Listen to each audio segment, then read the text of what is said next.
माताजी ने सुबह सामनी वण करे जी। बालड़ा परिवार सगड़ो थोने जावे, गांव डेढ़ वासु पैदल पैदल आवे।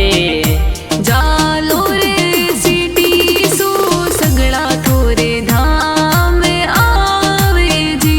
गोविंद नरेंद्र प्रदीप मनीषा माताजी ने आरतियों करे।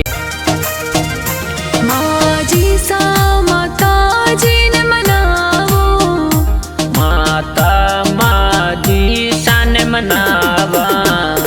पूजारी नो जी थोरी आरतियां उतारे जी। पूरा राम जी माताजी ने सुबह सामनी वण करे जी। बालड़ा परिवार सगड़ो थोने जावे, गांव डेढ़ वासु पैदल पैदल आवे।